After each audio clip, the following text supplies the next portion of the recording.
Hi, good morning. Ito guys yung mga pinunla ko na cucumber. Yan o, malalaki na siya. Magkaibang variety to guys. At hindi lang cucumber ang ipinunla ko dito. These are my native talong. Ayan guys, ang aking native eggplant. Yan, 5 nga yung aking ipinunla at buhay sila lahat. Tapos these are my kamatis. Yan, tapos eto, nagpunla din ako ng chili peppers.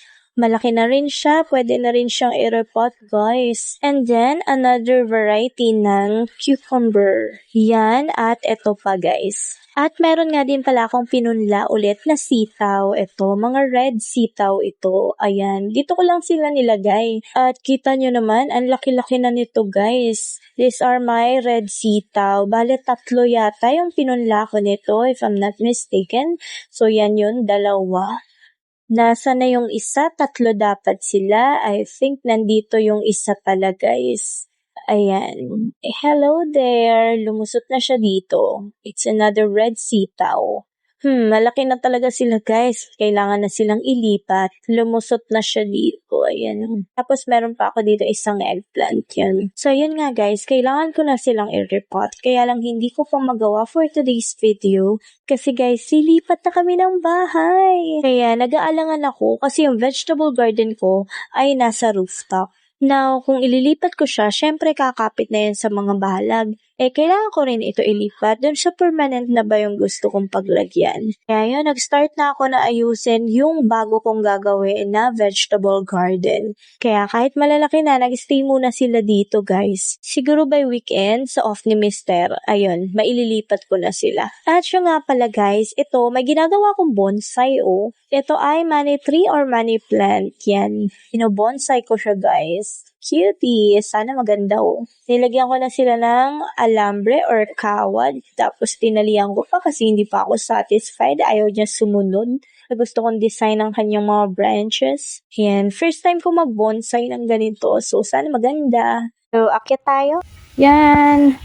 Ito guys, ang rooftop. Yan. Oh, ang laki ng talongski. Ayan, oh, may mga bunga doon. May sira yung isa, oh. Ayan, ang laki. Uy, ang hitik mo naman sa bunga, pero sira yung isa. Sayang naman. Ayan, meron pa sa dulo. Ayan. So, there you go. Ang init. Sobrang init, guys, oh. Nalalanta na. Uy! Ang aking red okra. Hello, hello. Guys, ang red okra. Very nice. Ay, naku, nakalimutan kita. Hala ka. Kaysa laki na niya. Nakalimutan ko na itong i-harvest. Ayan, may malaki na naman. Ay, naku, wala na.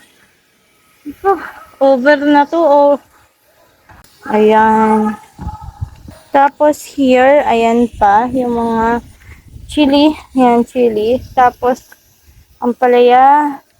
And dito, inaayos ko. Yan, yung iba pinagsasama-sama ko na dyan. Tapos, yung lemongrass ko. Ayun. Hindi magkasya dun sa ano. Sinira ko kasi yung pinakalalagyan niya, ayun. I mean, sira na talaga siya. So, nirepat ko na siya dun. Kaya lang, ang dami niyang langgam guys. Kaya hindi ko natapos. Pero parang wala nang langgam. I'll check again. Dito muna tayo. Ito yung mga sitaw kong tanim na kailangan kong ilipat na sa bago. Kasi alam nyo guys, kung dito ko pa itatanim yung mga pinunla ko na nasa baba, mahihirapan ako. Dahil kailangan na din naman siyang ilipat sa kabilang bahay. So ito, yung oregano ko. Meron din ang oregano dito. So ito, yung aking mga talbos ng kamote, chilies. Tapos, ayan, may sitaw pa dyan. Dito sana yung balak kong gawing balag para sa kanila. Yung sa aking bagong itinanim, yung cucumber, ganyan. Pero guys, kailangan ko na ngang ilipat sila sa kabilang bahay.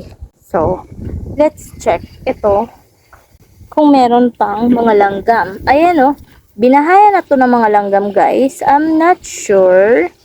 Parang wala nang langgam. Ay, meron pa rin, oy! Bakit hindi nyo tinigilan ang lemongrass? Uy, ayan. Binahayan ng langgam. Ano kaya yan? Tanggalin ko kaya ang lupa. Anyway, ayan yung mga kailangan kong ilipat sa bagong bahay. Ayan, I have my lemon tree here sa pot din. So, kailangan din siyang ibaba. Ito, feeling ko, anuhin ko na lang to. Ito ay bataw eh. Ay, may bulaklak na. Bala ko na sana siyang patayin. Ay, wala pa. Hindi ko na rin alam kung saan ko siya ilalagay. Ito, this is patatas. Ayan, nasa sako yung patatas. Meron ako ditong luya. Ayan, yung tanim kong luya. And this one, luyang dilaw to. Siguro ililipat ko na lang siya sa yung Wilkins ba? Oo. Kesa nasa sako. I'm not sure. I'll check pa kung paano gagawin ko dito sa mga to. Ipapakita ko sa inyo kung saan yung bago kong gagawin na vegetable garden. Pero ito, goodbye na sa inyo. Ang lawak pa naman itong aking rooftop kasi to guys, ng inuupahan namin. Hay. Well, masaya ako Actually, nagbabawas na ako. Ayan tinanggal ko na yung mga hindi naman ganun lumaki. I mean, mga parang madededs na. Ito, mga bago kong tanim na saluyot. Ayan. I have my amaranth there. Amaranth. Ayan. Tapos ito, pinabayaan ko na to sa mga kalapati. Hindi muna ako nagtanim ng petchay. Dapat ito ay hydroponics na petchay and hydroponics na kangkong. Kaya lang, ayan, tinuka na ng mga kalapati ng kapatid ko. Tsaka yung mga tinanim ko dito. Maganda na yung tubo nung saluyot dyan. Kaya lang, hinayaan ko na kasi kailangan ko ngang maglipat ng garden, vegetable garden. 4 na box yung aking hydroponics. Ito pa, yung 2 kong hydroponics. Ito ay petchay. Tapos hindi ko na rin siya inayos muna. Yung mga lettuce yun, red lettuce and the romaine lettuce, pero deads na rin yung iba dyan. Hindi ko na nilagyan ng solution. Kasi, yun nga, kailangan ko silang i-transfer. So, doon na lang ako magsisimula ng panibago. Kailangan maayos yung paglalagyan nila. So, pasyal tayo doon sa bagong gagawin kong vegetable garden. So, goodbye na dito sa aking rooftop na ginawa kong vegetable garden.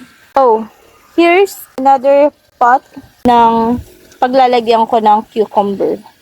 Yan. Well, may tumubo. I'm not sure kung ano to guys. Parang cucumber siya.